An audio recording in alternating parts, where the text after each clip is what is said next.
Hello, it's Tristan here. So I was thinking, just while we're on the topic of rosé for the week, I was actually going to briefly take you through the two methods of rosé production. So the first one we're going to go over is called rosé de presse, and that translates to direct press. And this is the most common, well, sorry, it is basically the traditional method of rosé production in the Provence region in the very south of France. And this is basically a region that is highly accredited for making top quality rosé. So basically, immediately after harvest, the grapes are pretty much put through the press cycle straight away. And this is in order to minimize skin contact and color extraction. And the juice in the skins are pretty much macerating for around about 1 to 4 hours. And sort of after the press cycle has finished, depending on how long the winemaker wants to macerate the skins and the juice for, it typically yields this very delicate pale pink juice, and then that's taken and fermented as if it's a white wine around 14 to 18 degrees Celsius. After fermentation is complete, the wine will spend a further few months in a tank, usually stainless steel, and this method basically is used to preserve all of the fresh fruit aromas associated with the style of rosé. So this particular method of rosé production, the end product, it yields a rosé that is super aromatic. So you're going to get like red berry fruits, strawberries, raspberries. We're also going to get some stone fruits, so usually like a little bit of peach. Some of them have a little creaminess to them, but not so much.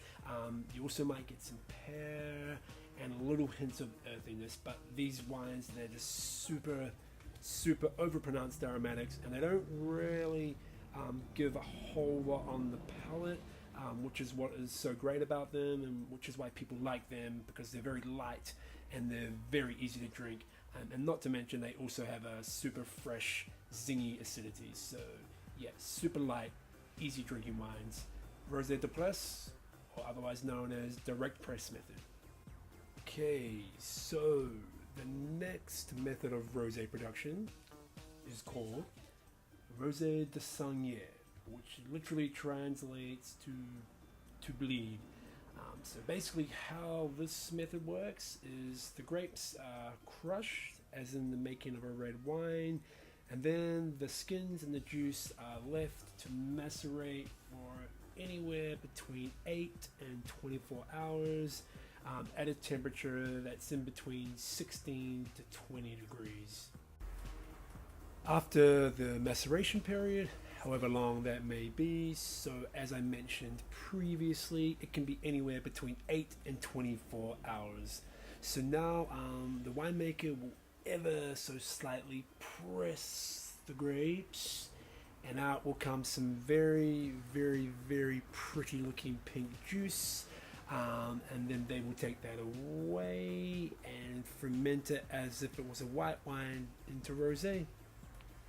And now the liquid that remains has a much higher skin to juice ratio. So what the winemaker is probably going to do with that is take it away and make it into like a deeply pigmented, concentrated red wine. And that's what is so great about the saignée method, because you can basically make two wines with one set of grapes. That's some maximum efficiency right there. Flavor-wise, you're going to get a few similarities. So with these types of rosés, you're definitely going to get your red berry fruits, but more in the way of ripe strawberry and red cherries, but more that maraschino cherry liqueur vibe, if you know what I mean. You're also going to get white peach, you're going to get little bits of pear, sweet spice, i.e. cinnamon. You're going to get like a real full creaminess on the mouthfeel. And yeah, in some expressions you might even get hints of roasted almond. However, rosés made via the rosé de saignée method tend to be a lot less aromatic than, say, rosés that have been made the rosé de presse or direct press method. These rosés are definitely more medium to full bodied compared to the direct press style of rosés, which are usually almost always light bodied. So if you're looking for something that's going to have a lot more layer of complexity on the palate, then the Rosé de Sangnier will definitely be way more down your alley. So there we have it, Rosé de Sangnier.